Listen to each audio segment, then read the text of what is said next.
Hello बच्चों, कैसे हैं आप? उम्मीद करती हूँ आप बढ़िया और एकदम मज़े में होंगे।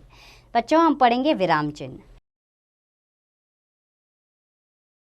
बच्चों, जब हम किसी से बातचीत करते हैं तो अपनी बात को ठीक ढंग से समझाने के लिए बीच बीच में रुकते हैं। कभी हम कम रुकते हैं तो कभी ज़्यादा रुकते हैं। कभी प्रश्न करते हैं, कभी हैरानी व्यक्त करते हैं। इसी रुकने को विराम कहा जाता है। लिखते समय उस विराम चिन्ह को दिखाने के लिए हम कुछ चिन्हों का प्रयोग करते हैं। ये विराम चिन्ह कहलाते हैं। आइए परिभाषा जानें। पढ़ते या लिखते समय हम विराम को प्रकट करने के लिए जिन चिन्हों का प्रयोग करते हैं उन्हें विराम चिन्ह कहते हैं। तो बच्चों, चिन्हों का वाक्य के अर्थ पर बहुत प्रभाव पड़ता है। निम्नलिखित वाक्यों में हम इस प्रभाव को देखेंगे, जैसे रोको मत जाने दो, रोको मत जाने दो, रोको मत जाने दो। तो इन दोनों वाक्यों में केवल अल्प विराम के कारण एक दूसरे का अर्थ निकलता है। इसी प्रकार तीसरे वाक्य में विराम चिन्ह ना होने के कारण अर्थ स्पष्ट ही नहीं हो रहा है। वाक्यों में गलत जगह विराम चिन्ह का प्रयोग वाक्य के पूरे अर्थ को बदल देता है। आइए हिंदी भाषा में प्रचलित कुछ विराम चिन्ह जानें। पहला है पूर्ण विराम। पूर्ण विराम का प्रयोग वाक्य पूरा होने पर किया जाता है। जैसे मैं स्कूल जा रहा हूँ, पूर्ण विराम। सूरज पूरब से निकलता है, पूर्ण विराम। एक डंडे के रूप में दर्शाया जाता है पूर्ण विराम। अगला है अल्प विराम यानी कॉमा।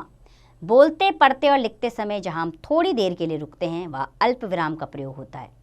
जैसे मैं बाजार से आम, केला, सेब और संतरे लाया हूँ। मैंने बैग में किताब, कॉपी, पेंसिल, पेन आदि रखे हैं।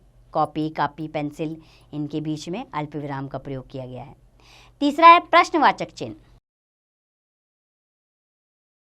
प्रश्न पूछते या लिखते समय वाक्य के अंत में प्रश्नवाचक चिन्ह का प्रयोग किया जाता है। जैसे तुम कहाँ जा रहे हो, प्रश्नवाचक चिन्ह। क्या तुमने अपना गृह कार्य कर लिया, प्रश्नवाचक चिन्ह।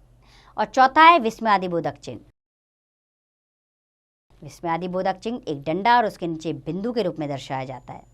हर्ष, खुशी, दुख, आश्चर्य, भय, प्रार्थना आदि भावों को व्यक्त करने के लिए विस्मयादिबोधक चिन्ह का प्रयोग किया जाता है। जैसे वाह, इसके बाद विस्मयादिबोधक चिन्ह आएगा, कितना सुंदर फूल है। अरे, विस्मयादिबोधक चिन्ह, यह तुमने क्या किया। आइए ध्यान देने योग्य बातें जानें। पढ़ते लिखते समय हम विराम को प्रकट करने के लिए जिन चिन्हों का प्रयोग करते हैं वे विराम चिन्ह कहलाते हैं। विराम चिन्ह के 4 प्रकार हैं: पूर्ण विराम, अल्प विराम, प्रश्नवाचक चिन्ह तथा विस्मयादिबोधक चिन्ह होते हैं ये। तो उम्मीद करती हूँ बच्चों आप ये जान गए होंगे पाठ को अच्छे से। अब इसका अभ्यास कार्य आप स्वयं कीजिए।